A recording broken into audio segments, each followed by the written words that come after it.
ఒక 15-20 సంవత్సరాల నుంచి టూ వీలర్స్ గానీ, కార్లు గానీ వాడే వాళ్ళకి ఒక చిన్న అనుభవం ఉండే ఉంటుంది. సుమారుగా 10-15 ఇయర్స్ బ్యాక్ మనం వాడే వెహికల్స్ చాలా వరకు మైలేజ్ బాగా వచ్చేటియి. రకరకాల మైలేజ్ అంటే ముఖ్యంగా టూ వీలర్స్‌లో తీసుకుంటే 70, 75, 80 కిలోమీటర్లు కూడా మైలేజ్ వచ్చే వెహికల్స్ ఉండేవి పెట్రోల్ వెహికల్స్‌లో చూసినట్లయితే.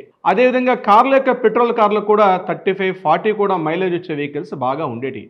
కానీ ఇటీవల కాలంలో మీరు అబ్జర్వ్ చేస్తే గమనించండి, చాలా వెహికల్స్ యొక్క మైలేజ్ చాలా వరకు తగ్గిపోతూ ఉంటుంది. అయ్యో ఏంటండి, వెహికల్స్ అదే కదా, అదే పెట్రోల్ కదా, ఎందుకు ఈ రకంగా తగ్గిపోతుందని ముఖ్యంగా నేటి యువతరం అంటే ప్రీవియస్ వాడేవాళ్ళు కాకుండా ఇప్పుడు వాళ్ళు అనుకుంటుంటారు, ఏమి ఇంతే కావాలి పెట్రోల్ యొక్క కాస్ట్, పెట్రోల్ మైలేజ్ తగ్గిపోవడానికి కారణం ఇది అనుకుంటారు. దానికి కారణం ప్రధానంగా ఇథనాల్ అన్నటువంటి ఒక లిక్విడ్ని పెట్రోల్తో పాటు యాడ్ చేస్తారు. ఇంతకుముందు ఒక 2020లో వచ్చినటువంటి రూల్ ప్రకారం ఏంటంటే 10% ఇథనాల్ కలపమని చెప్పి కేంద్రం నోటిఫికేషన్ ఇచ్చింది.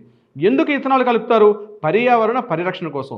ఇంతకుముందు మనకి సైలెన్సర్ నుంచి హెవీగా స్మోక్ వచ్చేది, దానివల్ల చాలా వరకు పొల్యూషన్ ఉండేది డైరెక్ట్గా పెట్రోల్ యాసిడ్స్గా మనం పెట్రోల్ వాడేటప్పుడు. కానీ ఎప్పుడైతే ఇథనాల్ మనది మిక్స్ చేస్తున్నారో ఈ పెట్రోల్ బంక్స్లు అంటే ముఖ్యంగా పెట్రోలియం శాఖలో ఉన్నటువంటి అక్కడి నుంచి డైరెక్ట్గా వస్తున్నప్పుడే ఇథనాల్ వాడడం వల్ల దానివల్ల ఏమవుతుందంటే ప్రధానంగా ఈ పొల్యూషన్ అనేది తగ్గుతూ ఉంటుంది. అంతేకాకుండా వెహికల్ యొక్క మైలేజ్ కూడా తగ్గుతుంది. ముఖ్యంగా ఈ చెరకు, మొక్కజొన్న లాంటి ఈ అగ్రికల్చర్ ప్రొడక్ట్స్ నుంచి ఇథనాల్ తయారు చేస్తారు.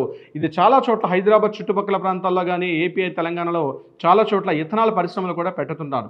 ఈ ఇథనాల్ మిక్స్ చేయడం వల్ల ప్రధానంగా ఏమవుతుందంటే పెట్రోల్ ఎక్కడైతే వస్తుందో ఈ పెట్రోల్ ఈ లిక్విడ్ కూడా యాడ్ చేస్తారు. అంటే మనం వాడినటువంటి ఒక లీటర్ పెట్రోల్లో 20% ఇథనాల్ మాత్రమే ఉంటుంది. దీనివల్ల పొల్యూషన్ మాత్రం చాలా వరకు తగ్గుతుంది. దీన్ని RON95 అని ఒక కెమికల్ అంటారు, అంటే దాన్ని ఇథనాల్ అంటారు. RON95 అని ఇథనాల్ కలుపుతున్నారు. దీనివల్ల చాలా వరకు అంటే వరల్డ్ వైడ్ కూడా ఇది సజెస్ట్ చేయమని చెప్పి వరల్డ్ వైడ్ కూడా ఒక నోటిఫికేషన్స్ ఉన్నాయి.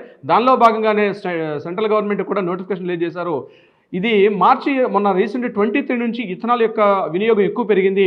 ఇప్పుడు కమింగ్ నెక్స్ట్ మంత్ నుంచి కూడా దీన్ని 20% ఇథనాల్ పెంచమంటే బహుశా అందరికీ జేబు కాస్త భారమయ్యే అవకాశం ఉంటుంది. ఎందుకంటే మైలేజ్ ఇప్పటికే మీరే చూసే ఉంటారు, 35-40 వరకు మాత్రమే కిలోమీటర్స్ ఇస్తున్నటువంటి వెహికల్స్ బహుశా ఆ మైలేజ్ మరింత తగ్గే అవకాశం కూడా ఉంటుంది. దానివల్ల మన పాకెట్ భారం కూడా పెరిగే ఉంటుంది. సో ఇది ఆలోచించుకోండి. బట్ మనకు పర్యావరణం కూడా చాలా చాలా మోస్ట్ ఇంపార్టెంట్. ఎందుకంటే ఏదో వెహికల్స్ వాడేస్తున్నామని కాకుండా దానివల్ల సకల జీవరాశులు కూడా, భూమి మీద ఉన్నటువంటి జీవరాశులు కూడా ప్రమాదం. ఏదో మనం 2 వీలర్స్ 4 వీలర్స్ వాడుతున్నామని కాదు, ముఖ్యంగా మనం బతకడం, మనతో పాటు ప్రకృతిని కూడా బతికించడం చాలా చాలా ఇంపార్టెంట్. ఏదేమైనప్పుడు కూడా 20% ఇథనాల్ వాడమని చెప్పి నోటిఫికేషన్ రావడం కొన్ని రకాలుగా ఒక 50-50గా ప్రజల నుంచి అభిప్రాయాలు వ్యక్తం అవుతున్నాయి. బట్ ఏదైనప్పటికీ కూడా కేంద్ర నోటిఫికేషన్ కాబట్టి we have to accept it.